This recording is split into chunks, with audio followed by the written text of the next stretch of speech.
श्री परमात्मने नमः। ओम वासुदेवाय नमः।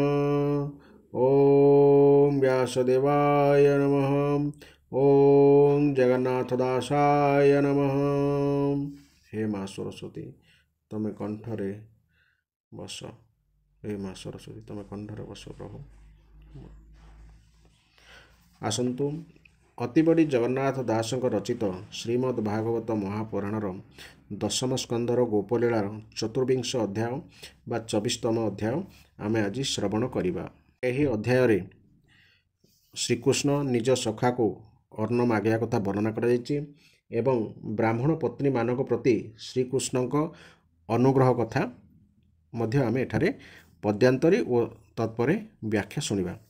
तबे आसंतु वर्तमान पद्यांतरी कथा शुणिबा। चतुर्विंश अध्याय सखा को अर्ण मागिबारे श्रीकृष्ण पेशी यज्ञशाळे विप्रप त्रिंकु दया कले एहाव नन 24 श्री शुक उवाच परीक्ष मुख चाहि मुनि कहती हरि भाव घेनी बालके कृष्ण को अनाई बोलती सिरे कर दे हे राम कृष्ण कर त्राही भोके क पई आंभ देही आनी तो न पारिलु अन्न रात्रहु कल बेणु सोन घोरहु इला दूरपथ आज तो होइलु अनाथ बालक बोल शुणी हरि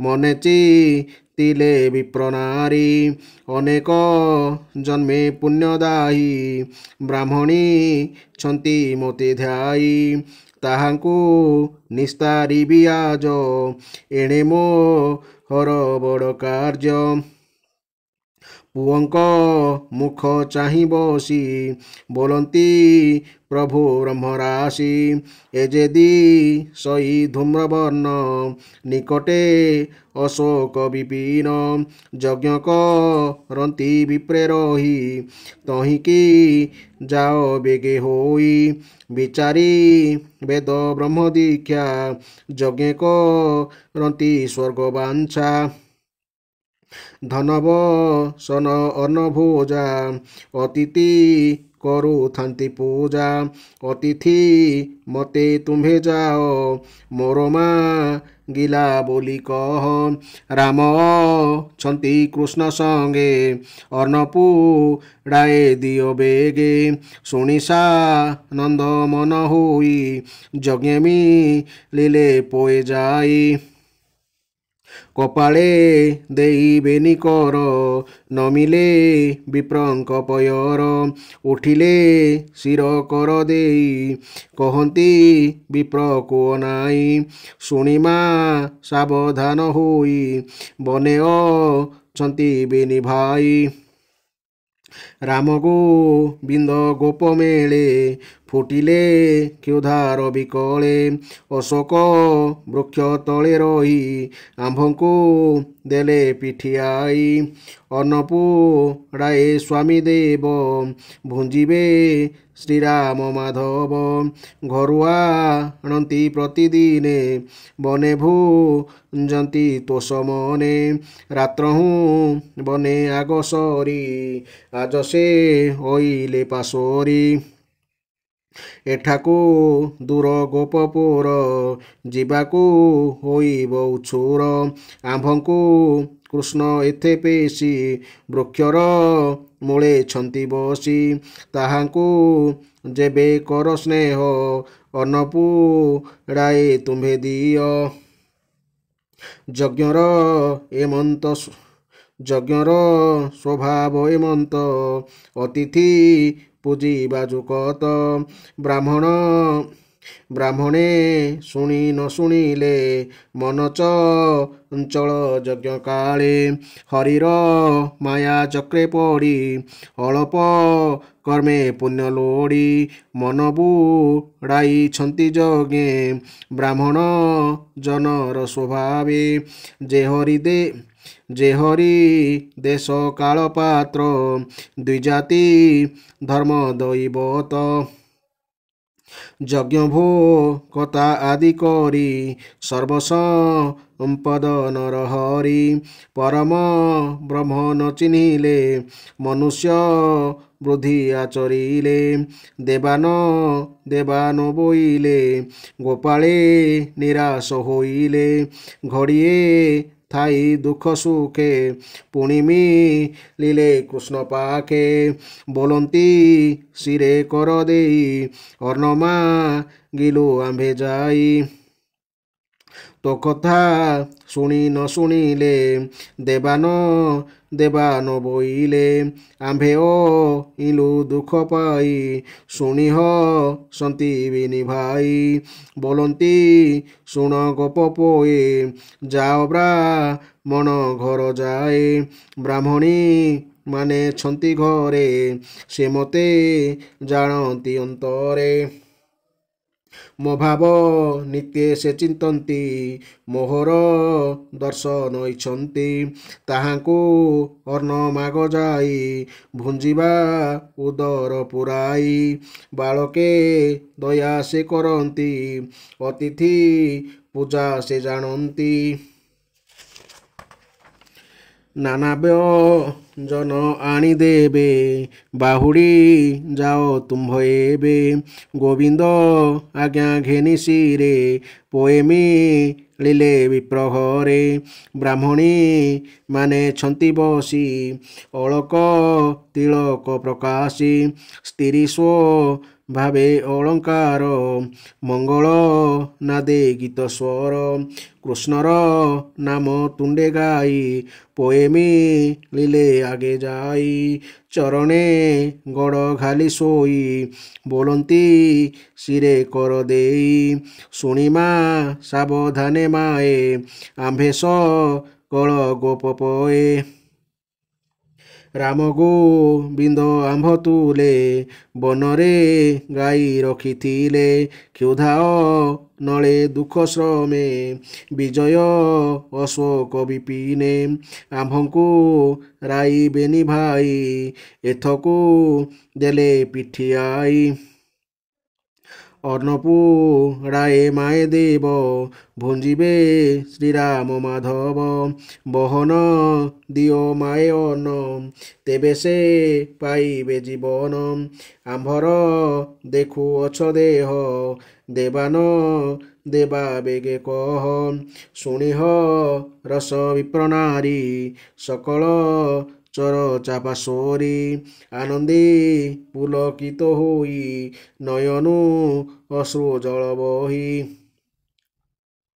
କୃଷ୍ଣର ନାମ ଜପୁଛନ୍ତି ଫିଟିଲା ଭବବନ୍ଧ ଭ୍ରାନ୍ତି ତକ୍ଷଣେ ସୂଚିମନ୍ତ ହୋଇ ଘରେ ପଶିଲେ ନାରୀ ଯାଇ ଅନ୍ନବ୍ୟଞ୍ଜନ ଷଢ଼ର ସେ ଆନନ୍ଦେ ବାଡ଼ିଲେ ବିଶେଷେ ବିବିଧ ପାତ୍ରେ ଅନ୍ନ ଘେନି ବାହାର ହୋଇଲେ କାମିନୀ ଆନନ୍ଦେ ଦେଲେ ହୁଳହୁଳି ଯେସନେ ସମୁଦ୍ର ଉଛୁଳି ସମ୍ପଦ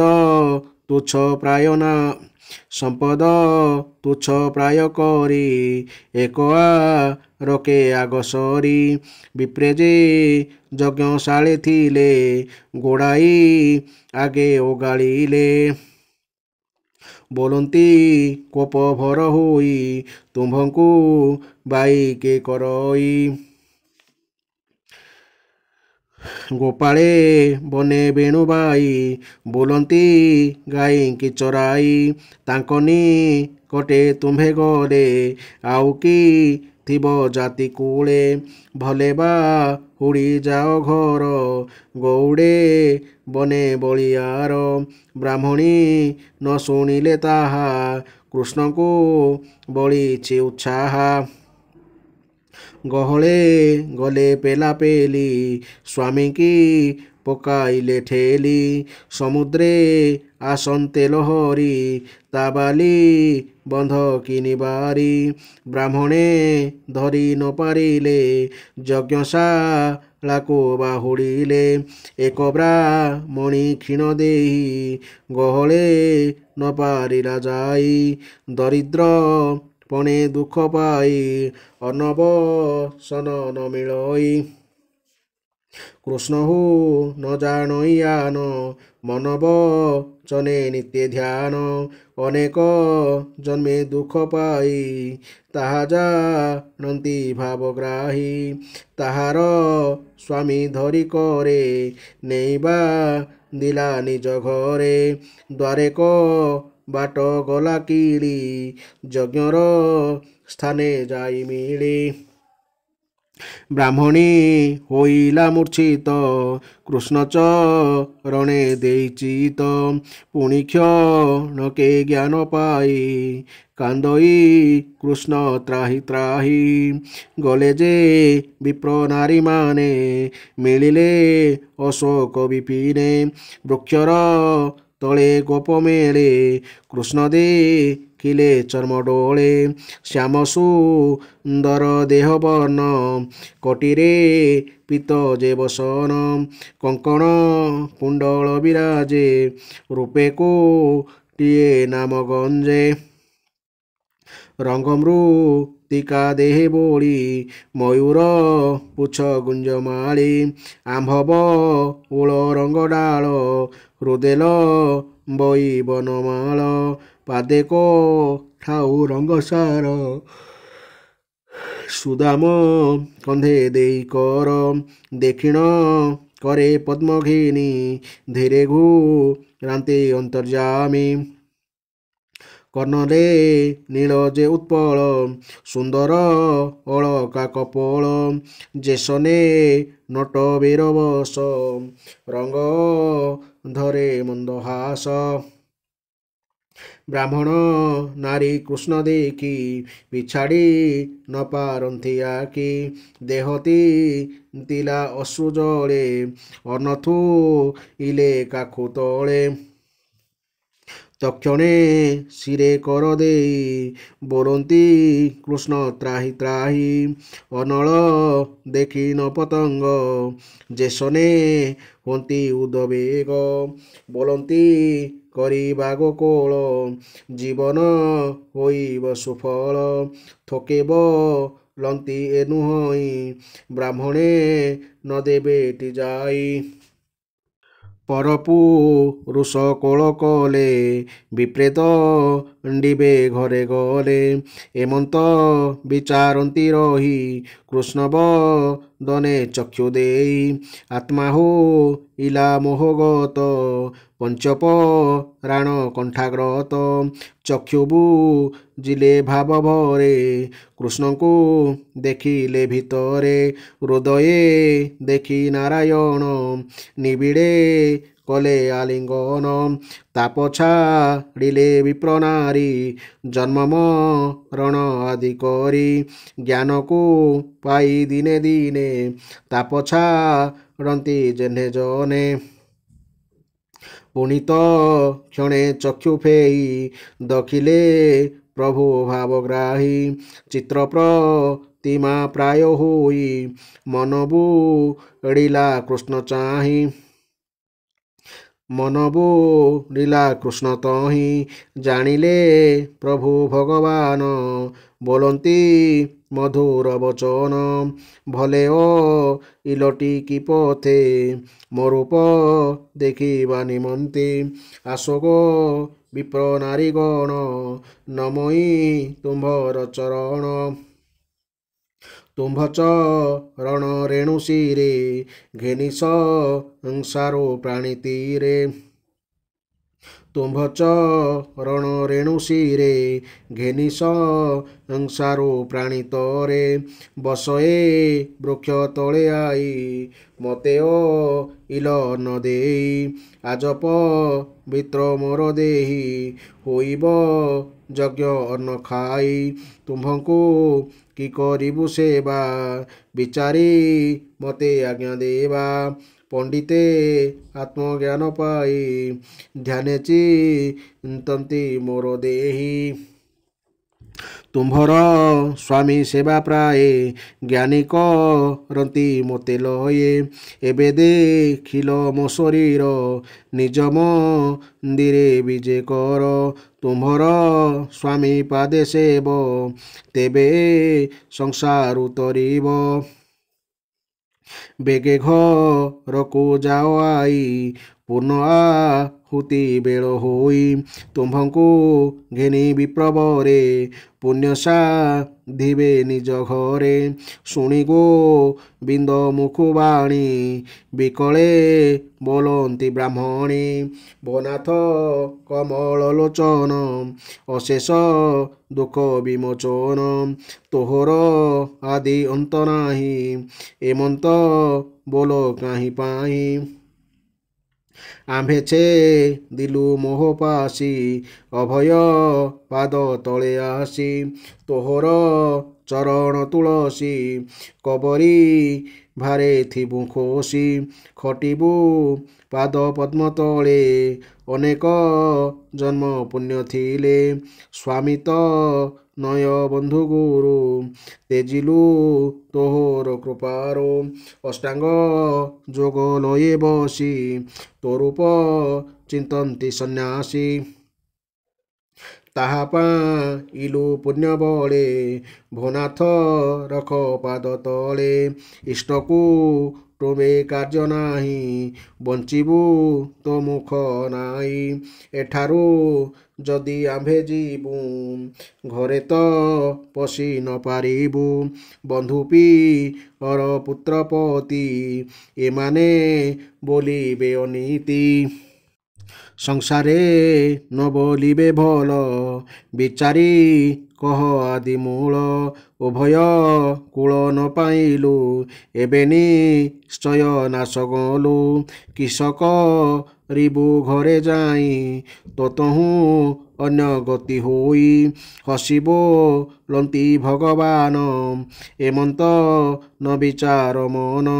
मोर चरणे चित देई चंडाल घरे जेबे थाई संसार तार पादे पूजे जे मोर नाम नित्य भजे तुम्भंकु देखि स्वामी गणे खटिबे तुम्भर चरणे तुम्भंकु लोचने जे चाही जन्म मरण तांक नाही मोर हिमा शुण नारी जे मोर निकटे आबोरी मोते पाइबा आसे जोगी विघ्ने हुअन्ति दुख भागी मोहर आदि अंत नाही प्राणी पाइबे मोते काहीं जे मोते दूरे थाई चिंती से मते निकटे देखंती मनवोचन दियंती मोते मुथाई तांक हृदगते जाओ मंदिरे बेगे माए चितनी बेश मोर पाए संसारे सुख भोग करी अंते पाइब मोर पूरी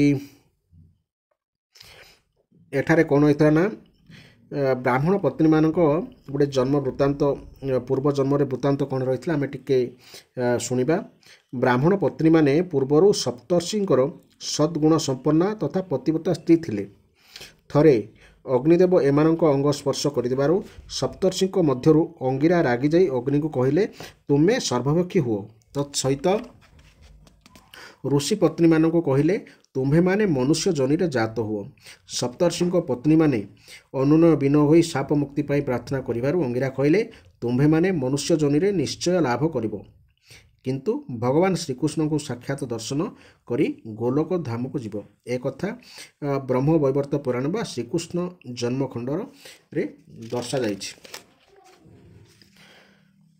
मोहर पादे चित थाऊ मो नाम धरी दिन जाऊ एक कथा शुणी विप्रनारी कृष्ण वचने चिते धरी হরষ বিস্ময়ে আরত এবে হো শুণ নরনাথ কৃষ্ণব চনে শান্তি কৃষ্ণব চনে ছাড়ি ভ্রান্তি পাদে পড়িলে বিপ্রসতি চরণ রেণু ঘেনি শিরে ব্রাহ্মণী গলে নিজ পুরে কৃষ্ণর পাদে মন দেই আনন্দে কে পারিব কহি মঙ্গଳ ହୁଳ ହୁଳି ନାଦେ କରନି ବେଶୀ କାନ୍ଧେ କାନ୍ଧେ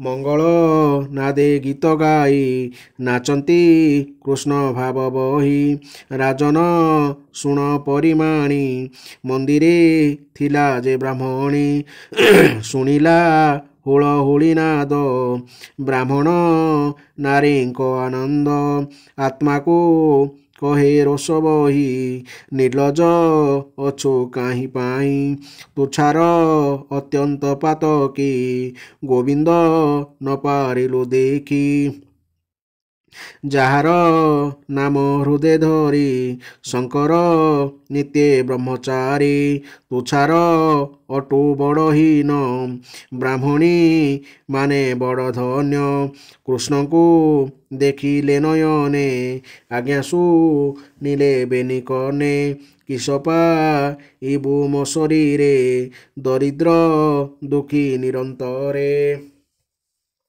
হা কৃষ্ণ পরম মঙ্গল দাসব ছল দামোদর মোছার কোটিকে অন্তর কাহি পা ইবি তো পয়র মুন্ডে মা ইলা স্তম্ভে নেই প্রাণ ছাড়িলা নিজ দেহি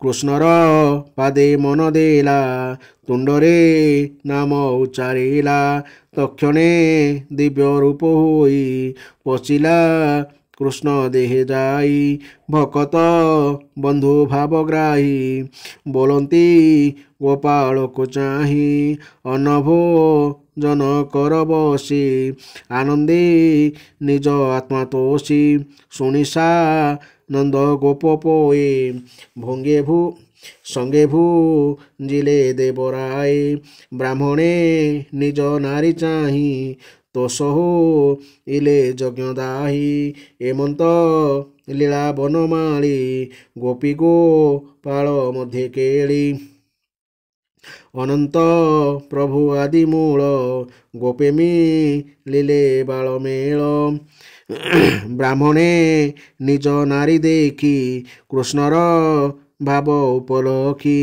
ବେଦ ପୁରାଣେ ପରିମାଣି ନିଶ୍ଚେଜା ନିରେ ଚକ୍ରପ୍ରାଣୀ ଭକତି ଦେଖି ନାରୀଙ୍କର ଚିତେ ଇଲେ ଖେଦ ଭର ବୋଲନ୍ତି ଆତ୍ମନିନ୍ଦା କରି ଜଣ ଜଣକେ ନାମ ଧରି ହରିଙ୍କି କଲୁ ଅପରାଧ ଧିକ ଆମ୍ଭର ବ୍ରହ୍ମପଦ ବେଦ ପୁରାଣ ଯେତେ ପଢ଼ୁ ଧିକ ଆମ୍ଭର ଆତ୍ମା ପଡ଼ୁ ବେଦ ପୁରାଣ କ୍ରିୟା ଲଇ ଯେ ହରି ଭାବ ନ ଜାଣଇ ଧିକତା ହାର ଜନ୍ମ କର୍ମ ଅନେକ ମତ ହୋଇ ଭ୍ରମ କୃଷ୍ଣର ମାୟା ଅଗୋଚର ଭ୍ରମନ୍ତି ବ୍ରହ୍ମା ଶିବ ସୁର ଜଗତ ଗୁରୁ ପଣେ ଥାଇ ବ୍ରାହ୍ମଣ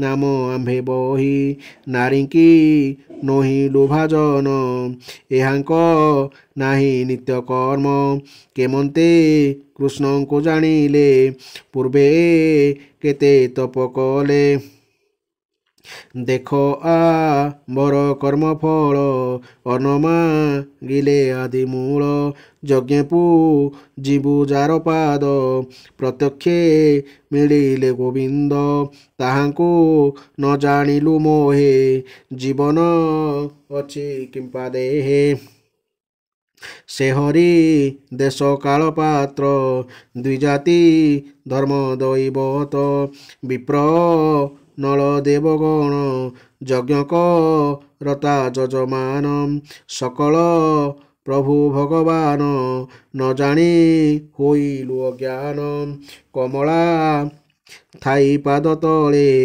ବଦନେ ନିରୋପି ନିଶ୍ଚଳେ ଚଞ୍ଚଳା ଦୋଷ ଛାଡ଼ି ସେ ବି ଭାବିନ ପାଇଲା ସାଧବି ଅନାଦି ପ୍ରଭୁ ଯୋଗେଶ୍ୱର ଗୁପତେ ଅଛି ନନ୍ଦଘର ଜାଣିନ ପାରିଲୁ ସକଳେ କୃଷ୍ଣର ମାୟା ଯୋଗ ବଳେ ତାହାର ମାୟା ଚକ୍ରେ ଭୂମି ଆମ୍ଭେ ହୋ ଇଲୁ ନିତ୍ୟକର୍ମୀ ଅନେକ କଲୁ ଅପରାଧ ତ୍ରାହିକ ରିବା ପଦ୍ମନାଭ ଏମନ୍ତ ବୋଲି ଗୋଡ଼ାଇଲେ ବନେ ଅନେକ ଦୂର ଗଲେ କୃଷ୍ଣ ନ ଦେଖି ବୃନ୍ଦାବନେ ବ୍ରାହ୍ମଣେ ବିଚାରନ୍ତି ମନେ ଗୋବିନ୍ଦ ଛନ୍ତି ନନ୍ଦ ଘରେ ଜାତ ହୋଇଲେ ମଧୁପୁରେ ଆମ୍ଭେ ନ ଯିବା ଗୋପପୁର ନ ପୁଣ ଜାଣେ କଂସାସୁର ମଥୁରା ଯେତେବେଳେ ଯିବେ କୃଷ୍ଣଙ୍କ ଅଂଶକୁ ସଂହାରିବେ କୃଷ୍ଣ ଦେଖିବା ରାମ ତୁଲେ ଏମନ୍ତ ବୋଲି ବାହୁଡ଼ିଲେ କହିଲା ବିପ୍ର ଜଗନ୍ନାଥ କୃଷ୍ଣ ଚରିତ ଭାଗବତ ସୁଜନେ ଶୁଣ ଶ୍ରୁତି ଦ୍ୱାରେ ନ ବୁଡ଼ ସଂସାର ସାଗରେ ସକଳ ଜୀବ ଦେହେ ଥାଇ ଭ୍ରମକ ରାନ୍ତି ଭାବଗ୍ରାହୀ ତାହାର ନାମ ଉଚ୍ଚାରିଲେ ଭ୍ରମଣ ଥାଇ ଆତ୍ମା ତୁଲେ କହିଲି ଏ ପରମ ତତ୍ତ୍ୱ କୃଷ୍ଣ ସେ ବକ ବଳବନ୍ତ ରେ ମନ କୃଷ୍ଣ ଆଶେ କର ସର୍ବ ପଦ ହେବ ଦୂର ଇତି ଶ୍ରୀମଦ୍ଭାଗବତେ ମହାପୁରାଣେ ପରମହଂସା ସଂହିତାୟାଂ ଦଶମସ୍କନ୍ଧେ ଯଜ୍ଞପତ୍ନୀ ମୋକ୍ଷଣ ନାମ ଚତୁର୍ବିଂଶୋଧ୍ୟାୟଃ।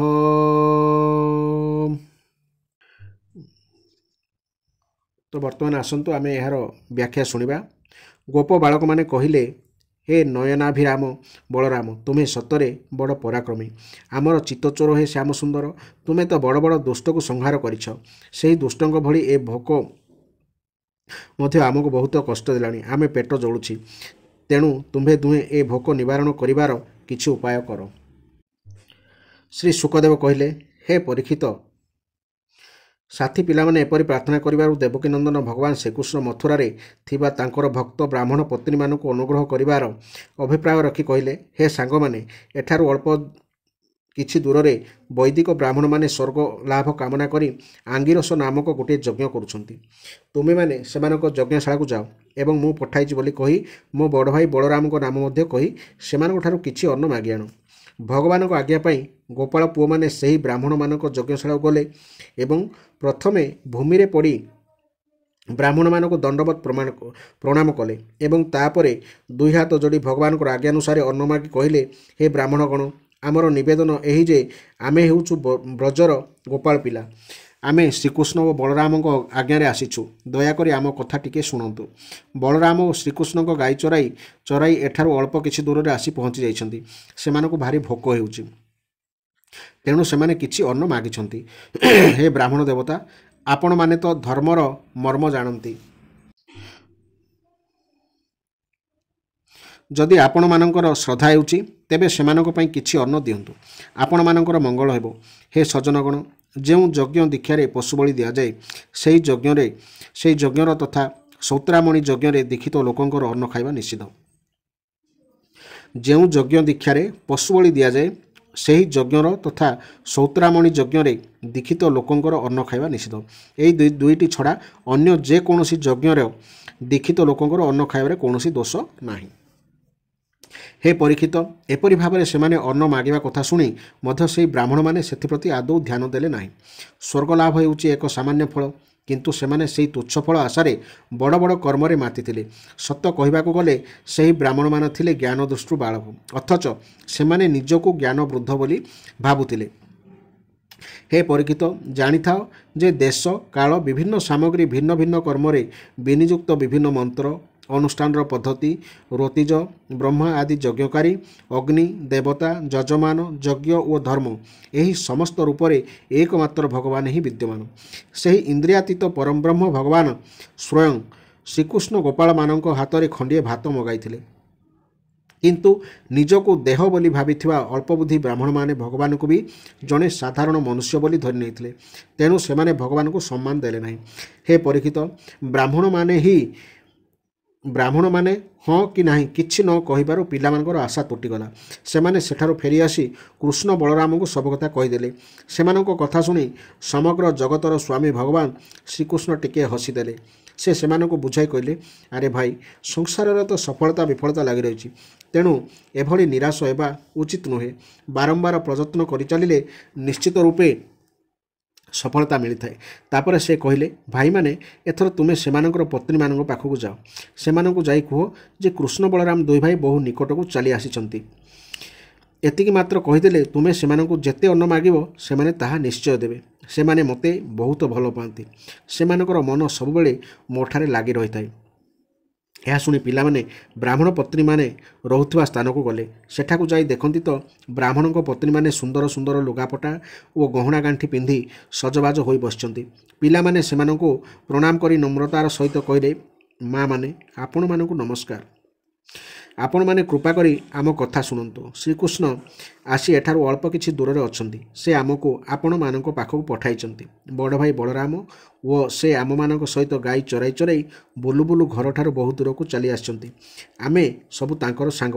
ବର୍ତ୍ତମାନ ତାଙ୍କୁ ଓ ଆମ ସମସ୍ତଙ୍କୁ ଭାରି ଭୋକ ହେଉଛି। ଆପଣମାନେ ତାଙ୍କ ପାଇଁ କିଛି ଖାଦ୍ୟ ଦେଲେ ଆମେ ନେଇଯାଆନ୍ତୁ। ହେ ପରୀକ୍ଷିତ, ସେହି ବ୍ରାହ୍ମଣୀମାନେ ବହୁଦିନରୁ ଭଗବାନଙ୍କର ମନୋହର ଲୀଳା ଶୁଣି ଆସୁଥିଲେ। ସେମାନଙ୍କର ଚିତ୍ତ ତାଙ୍କଠାରେ ଲାଗିଯାଇଥିଲା। ଶ୍ରୀକୃଷ୍ଣଙ୍କର ଟିକିଏ ଦର୍ଶନ ପାଇବାରୁ ସେମାନେ ସଦାସର୍ବଦା ଉତ୍ସୁକ ଥିଲେ। ପାଖାପାଖି ସ୍ଥାନକୁ ଶ୍ରୀକୃଷ୍ଣ ଆସିଛନ୍ତି ବୋଲି ଶୁଣି ସେମାନେ ଉତ୍ଫୁଲ୍ଲିତ ହୋଇଗଲେ। ସେମାନେ ବାସନରେ 4 ପ୍ରକାର ଭକ୍ଷ୍ୟ, ଭୋଜ୍ୟ, ଲେହ୍ୟ, ଚୋଷ୍ୟ ସୁନ୍ଦର ସୁସ୍ୱାଦୁ ଖାଦ୍ୟ ବାଢ଼ିଲେ ଏବଂ ନଦୀମାନେ ବାଧାବିଘ୍ନ ନ ମାନି ସମୁଦ୍ର ଆଡ଼କୁ ଧାଇଁଲା ପରି ସେମାନେ ଭାଇ ବନ୍ଧୁ ପତି ପୁତ୍ରମାନଙ୍କର ବାରଣ ସତ୍ତ୍ୱେ ସେମାନଙ୍କର ପ୍ରିୟତମ ଭଗବାନ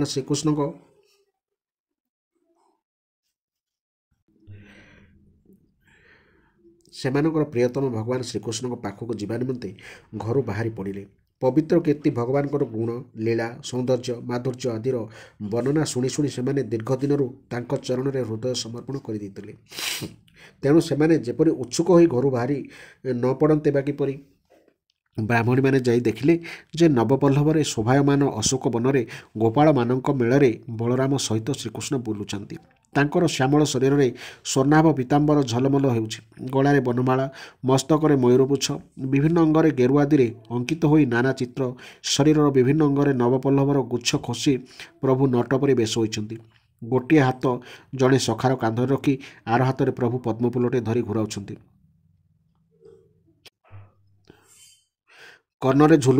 କର୍ଣ୍ଣରେ ହଲୁଛି ପଦ୍ମର କୁଣ୍ଡଳ। କପଳ ଉପରକୁ ଖସି ପଡ଼ିଛି କିଛି କୁଞ୍ଚିତ କେଶ। ମୁଖପଦ୍ମ ମନ୍ଦ ମନ୍ଦ ମୃଦୁହାସରେ ପ୍ରଫୁଲ୍ଲିତ ଦିଶୁଛି। ହେ ପରୀକ୍ଷିତ, ଏପର୍ଯ୍ୟନ୍ତ ନିଜର ପ୍ରିୟତମ ଶ୍ୟାମ ସୁନ୍ଦରଙ୍କ ଗୁଣ ଓ ବିଭିନ୍ନ ଲୀଳା କର୍ଣ୍ଣରେ ଶୁଣି ସେମାନେ ନିଜ ମନକୁ ତାଙ୍କରି ପ୍ରେମ ରଙ୍ଗରେ ରଙ୍ଗାଇ ଦେଇଥିଲେ। ସେଥିରେ ନିଜକୁ ମଜାଇ ଦେଇଥିଲେ।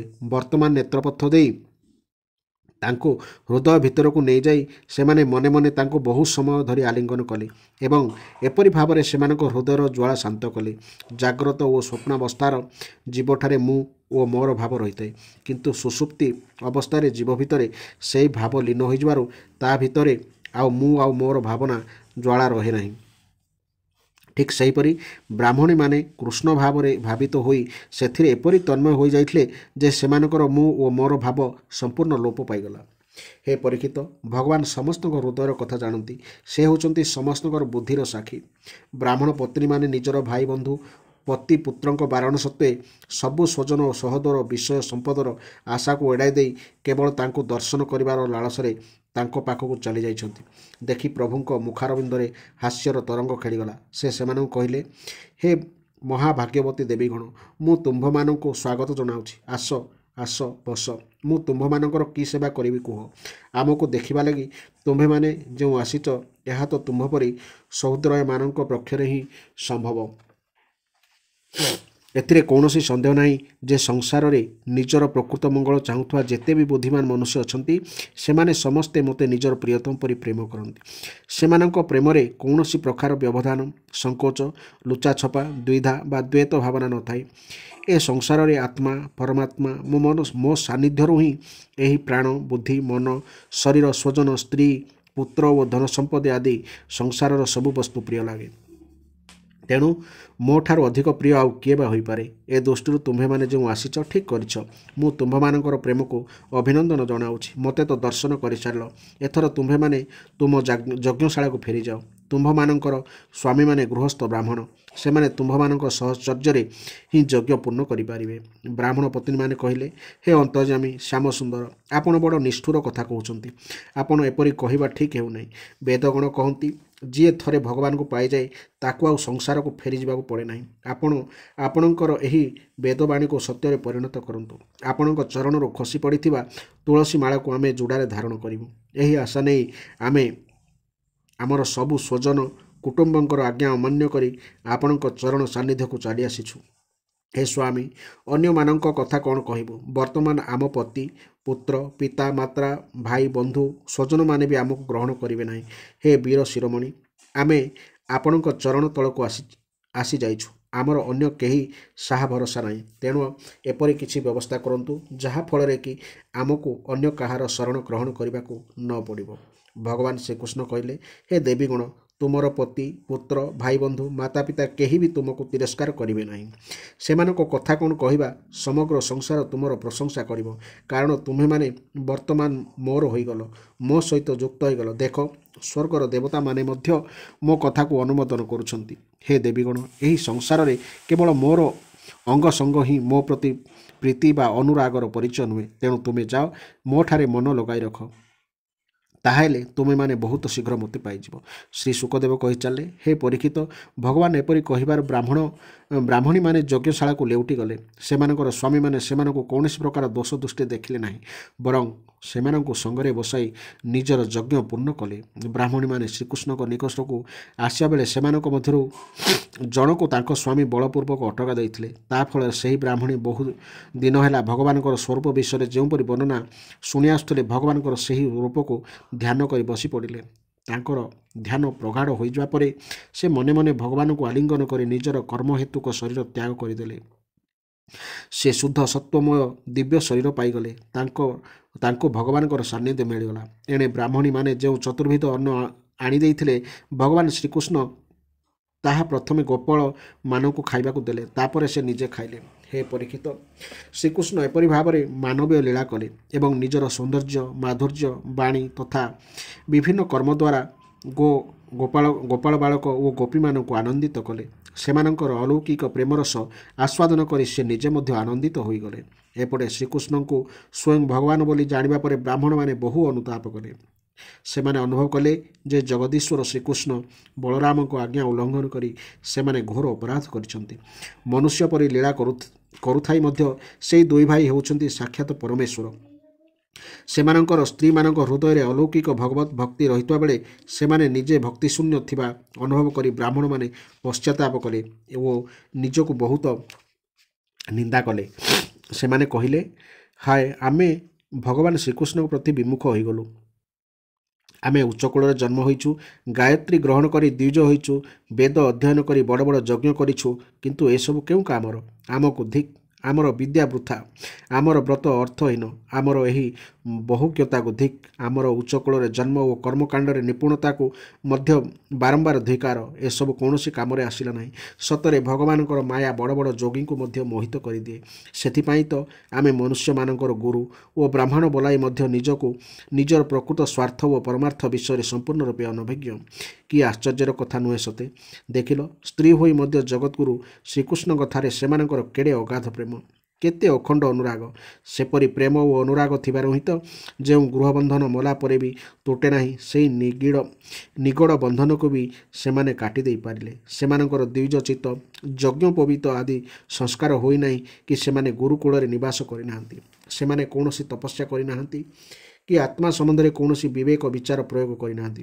ଏସବୁ ଦୂରେ ଥାଉ, ସେମାନଙ୍କ ଠାରେ ନା ପୂର୍ଣ୍ଣ ପବିତ୍ରତା ଅଛି ନା କୌଣସି ଶୁଭକର୍ମ ଅଛି। ତଥାପି ସକଳ ଯୋଗେଶ୍ୱରଙ୍କର ଈଶ୍ୱର ପୁଣ୍ୟକୀର୍ତ୍ତି ଭଗବାନ ଶ୍ରୀକୃଷ୍ଣଙ୍କ ଚରଣରେ ସେମାନଙ୍କ ଦୃଢ଼ ପ୍ରୀତି ରହିଛି।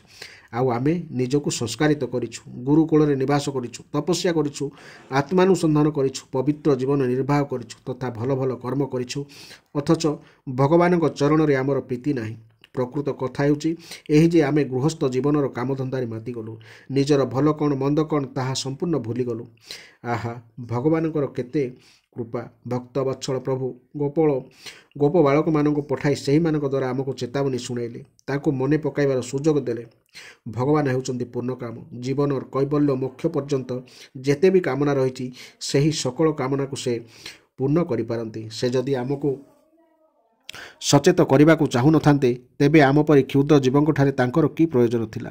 ଏକଥା ନିଶ୍ଚିତ ଯେ ଆମକୁ ଚେତାଇ ଦେବା ନିମନ୍ତେ ହିଁ ସେ ଖାଦ୍ୟ ମଗାଇବାର ବାହାନା କଲେ, ନଚେତ୍ ତାଙ୍କର ଖାଦ୍ୟ ମଗାଇ ପଠାଇବାର ବା କି ଆବଶ୍ୟକତା ଥିଲା। ଅନ୍ୟ ସବୁ ଦେବତାଙ୍କୁ ଛାଡ଼ିଦେଇ ନିଜର ଚଞ୍ଚଳତା ତ୍ୟାଗ କରିଦେଇ ଗର୍ବ ଆଦି ଦୋଷ ପରିତ୍ୟାଗ କରିଦେଇ ସ୍ୱୟଂ ଲକ୍ଷ୍ମୀ ଯାହାଙ୍କର ଚରଣ କମଳର ସ୍ପର୍ଶ ପାଇବାକୁ ନିରନ୍ତର ସେବା କରିଚାଲିଛନ୍ତି, ସେହି ପ୍ରଭୁ ଯଦି କାହାକୁ ଗଣ୍ଡିଏ ଖାଇବାକୁ ମାଗିବେ ତେବେ ତାହା ଲୋକଙ୍କୁ ମୋହିତ କରିବା ପାଇଁ ନୁହେଁ ତ ଆଉ କ'ଣ ପାଇଁ?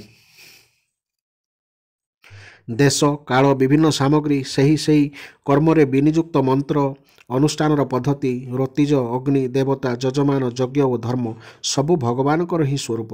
ଯୋଗେଶ୍ୱରମାନଙ୍କର ଈଶ୍ୱର ସ୍ୱୟଂ ସେହି ଭଗବାନ ବିଷ୍ଣୁ ହିଁ ଶ୍ରୀକୃଷ୍ଣ ରୂପରେ ଯଦୁବଂଶରେ ଅବତୀର୍ଣ୍ଣ ହୋଇଛନ୍ତି ବୋଲି ଆମେ ଶୁଣିଥିଲୁ।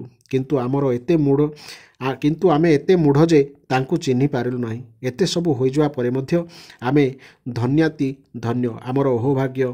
ସେଥିପାଇଁ ତ ଆମେ ଏପରି ପତ୍ନୀ ପାଇଛୁ। ସେହିମାନଙ୍କର ଭକ୍ତି ଫଳରେ ଆଜି ଆମମାନଙ୍କର ବୁଦ୍ଧିରେ ମଧ୍ୟ ଭଗବାନ ଶ୍ରୀକୃଷ୍ଣ ପ୍ରତି ଅବିଚଳ ଭକ୍ତି ଜାତ ହୋଇଗଲା।